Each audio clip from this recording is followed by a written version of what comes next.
Hi నమస్తే, this is సూర్య. ఆంధ్రప్రదేశ్ రాజధాని అమరావతి నిర్మాణానికి సంబంధించి సెక్రటేరియట్ బిల్డింగ్ నిర్మాణంలో అవసరమైన ఆర్సీసీ పునాదులకు సంబంధించి నీళ్లలో ఇంకా నానుతూనే ఉన్నాయి. వీటిని రిపేర్ చేయడానికి సంబంధించి ఐఐటి నిపుణులను పిలిపించి సీఎం చంద్రబాబు నాయుడు గారు నివేదిక కోరి ఉన్నారు. ఆ నివేదిక అంశం ఒకటైతే ఈ ప్రస్తుత పరిస్థితులు ఎలా ఉన్నాయి, ఏ మేరకు ఆర్సీసీ పునాదులు దెబ్బతినే అవకాశం ఉంది, వాటి రిపేర్ ఎలా చేయాలి అనే అంశానికి సంబంధించి స్ట్రక్చరల్ విజన్ డిజైన్ సంబంధించిన సాంకేతిక నిపుణులు ఎస్వి కోటేశ్వరరావు గారు హైదరాబాద్ నుంచి మన స్టూడియోకి వచ్చి ఉన్నారు. వారి అభిప్రాయాలను వాస్తవ పరిస్థితులను మనకు తెలిపే ప్రయత్నం చేస్తారు. నమస్తే సార్. నమస్తే అండి సార్. మీరు అడుగుతున్న పాయింట్ సెక్రటేరియట్ బిల్డింగ్ సంబంధించి రాఫ్ట్ ఫౌండేషన్ నీటిలో నానుతూ ఉంది ఇప్పటికి కూడా. అవును సార్. ఆ నీటిలో నానడం వల్ల ఆ ఫౌండేషన్కి వచ్చేటువంటి లోపాలు, అది ఆ తర్వాత బిల్డింగ్ దాని మీద కట్టడానికి వీలు పడుతుందా వీలు పడదా అన్నది మీ డౌట్గా నాకు అర్థమైంది. యాక్చువల్గా అలా నీటిలో నానుతూ ఉన్న కాంక్రీట్ ఫౌండేషన్ ఆ నీటిని ముందుగా తోడివేస్తే ఆ సర్ఫేస్ మీద ఉన్న ఆ కాంక్రీట్ రాఫ్ట్ ఫౌండేషన్ మీద ఉన్న డిఫెక్ట్స్ అనేవి మనకు కనిపిస్తాయి. అది విజువల్ ఇన్స్పెక్షన్ ద్వారా ఒక అసెస్మెంట్, దాని మీద ఎన్డిటి టెస్టింగ్ చేస్తే రియల్ పిక్చర్ డీటెయిల్డ్ అనాలిసిస్ వల్ల దాని వల్ల లోపాలు మనకి బయటపడతాయి. Okay sir. ఇప్పుడు ఒక మనిషి యొక్క హెల్త్ కండిషన్ డయాగ్నోసిస్ చేసిన తర్వాత ఏమి లోపాలు ఉన్నాయని తెలిస్తే దానికి అనుగుణంగా మనం మెడిసిన్ ఇవ్వడానికి వీలుపడుతుంది. అదే మాదిరిగా ఈ కాంక్రీట్ స్ట్రక్చర్కి ఈ నీటిలో నిల్వ ఉండటం వల్ల, అది స్టాగ్నేటెడ్ వాటర్లో ఉండటం వల్ల, ఫ్లో వెళ్తున్న వాటర్లో ఉంటే ఆ ఎఫెక్ట్స్ వేరు, ఇక్కడ స్టాగ్నేటెడ్ వాటర్, దానివల్ల ఆ వాటర్లో కెమికల్స్, సాల్ట్స్ అంటే కెమికల్ అగ్రెసివ్నెస్ ఎక్కువగా ఉంటే ఫౌండేషన్ అనేది కొంత డ్యామేజ్ అవుతుంది. అది కూడా కాంక్రీటు డెన్స్ కాంక్రీట్ అంటే కాంక్రీట్ పోర్ చేస్తున్నప్పుడు పాటించవలసిన క్వాలిటీ మెజర్మెంట్స్ అవి పాటిస్తే సౌండ్ కాంక్రీటే పోర్ అవుతుంది. పోర్ అవటం అంటే పొయ్యడం. ఒకవేళ కాంక్రీట్ ఫౌండేషన్ వేసేటప్పుడు ఎక్కువ హానీ కోంబింగ్ ఉండటం, అంటే గ్యాప్లు ఎక్కువ గోలుగా ఉండటం, గుల్లగా ఉండటం అంటారు తెలుగులో చెప్పాలంటే. అంటే వైబ్రేటర్ పెట్టాలి. వైబ్రేటర్ పెడితే కాంక్రీట్ కాంపాక్ట్ అవుతుంది, డెన్స్ కాంక్రీట్ అవుతుంది. అలా పెట్టకుండా క్వాలిటీ లోపాలు ఉంటే హానీ కోంబింగ్, పోరస్ అంటే గ్యాప్లు ఎక్కువ ఉండటం, ఇలాంటివి ఉండేందుకు అవకాశం ఉంటుంది. Okay sir.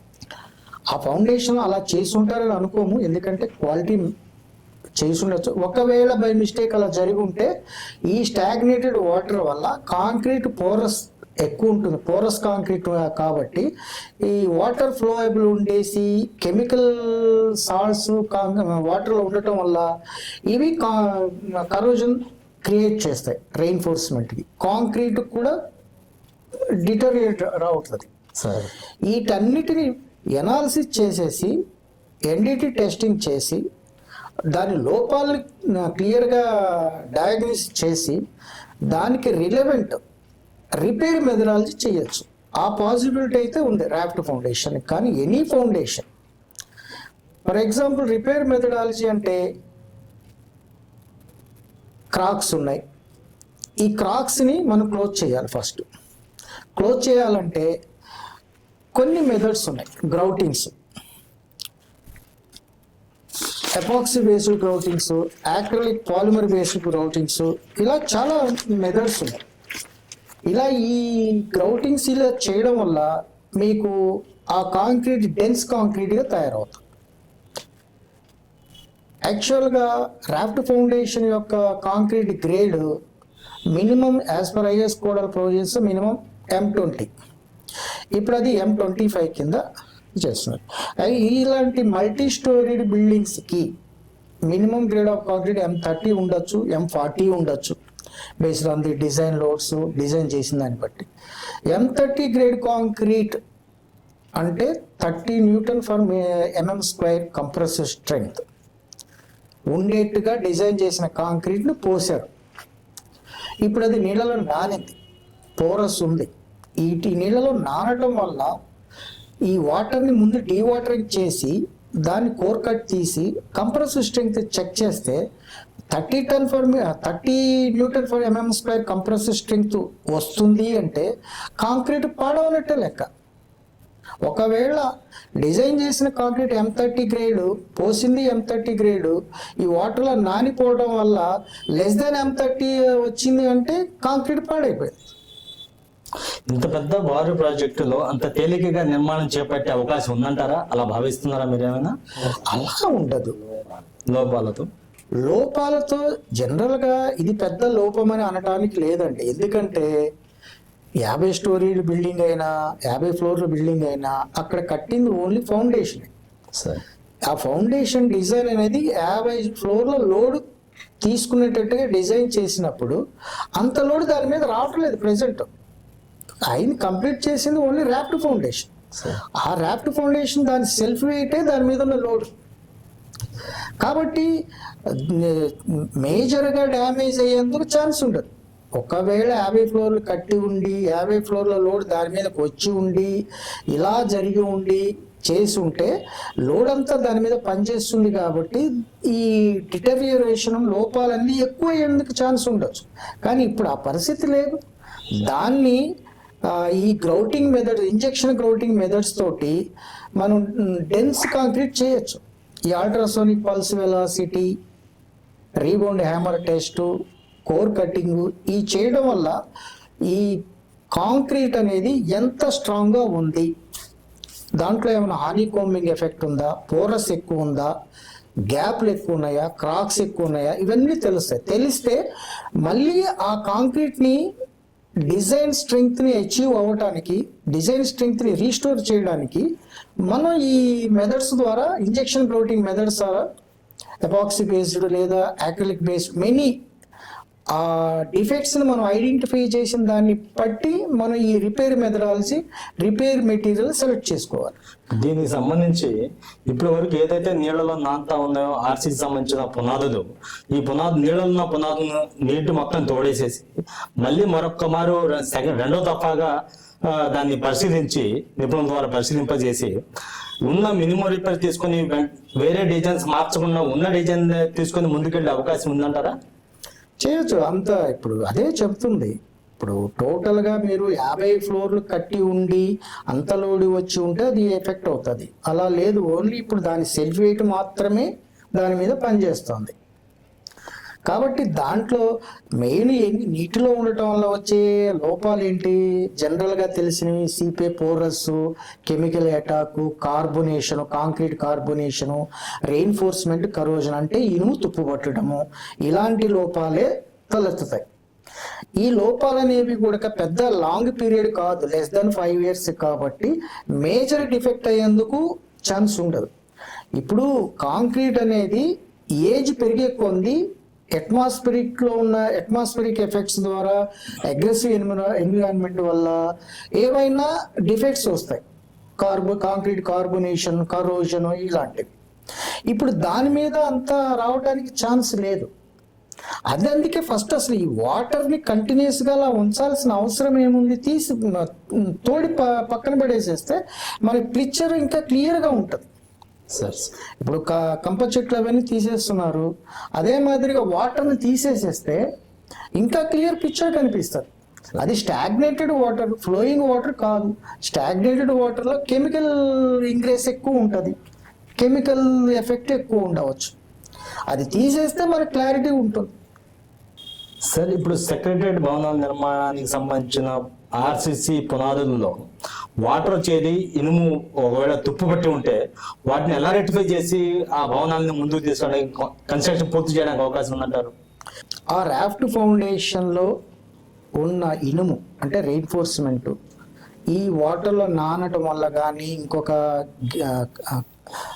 హనీ కోంబింగ్ వల్ల కానీ, క్రాక్స్ ఎక్కువ ఉండటం వల్ల కానీ, పోరోసిటీ వల్ల కానీ, ఈ వాటర్లో ఉన్న క్లోరైడ్స్, కెమికల్ అగ్రెసివ్నెస్ వల్ల కరోజన్కి ఎఫెక్ట్ అయితే, అంటే తుప్పు పట్టి ఉంటే అది రిపేర్ చేయడానికి పాసిబిలిటీ ఉంది. Anti corrosion treatment, cathodic protection అని ఉంటుంది. ముందు ట్రీట్ చేయాలి దాన్ని. ఈ రస్టింగ్ని క్లీన్ చేసేసి మళ్ళీ అవసరమైతే 5 years స్పానే కాబట్టి టోటల్గా రెయిన్ఫోర్స్మెంట్ తుప్పుపట్టదు. స్కేలింగ్ అనేది కొంత కొంచెం ఉంటుంది, మినిమం స్కేలింగ్ ఉంటుంది. తుప్పుపట్టే స్కేల్ అది తుప్పుపట్టే తక్కువ మందం, అవకాశం. తుప్పుపట్టే థిక్నెస్ తక్కువ ఉండొచ్చు. 20 mm స్టీలు పెట్టుంటే 20 mm తుప్పు పట్టదు.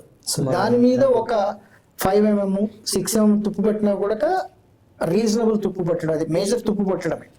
ఆ మేరకు దాన్ని క్లీన్ చేసి యాంటీ కరోజివ్ పెయింట్స్ అప్లై చేసి, యాంటీ కరోజివ్ కోటింగ్స్ అప్లై చేసి, మళ్ళీ దాని చుట్టూతో ఉన్న కాంక్రీట్ని క్లీన్ చేసి సార్ ఆ బాండింగ్ ఏజెంట్స్, ఓల్డ్ కాంక్రీట్, పాత కాంక్రీటుకు కొత్తగా పోసే కాంక్రీట్ రెండింటికి బాండింగ్ ఉండాలి. ఆ బాండింగ్ మెటీరియల్ అప్లై చేసి ఫ్రీ ఫ్లోయబుల్ కాంక్రీట్ అంటారు, మైక్రో కాంక్రీట్ అంటే minimum strength of micro concrete, minimum grade of micro concrete is M30 and above. అవి పెట్టి చేయొచ్చు.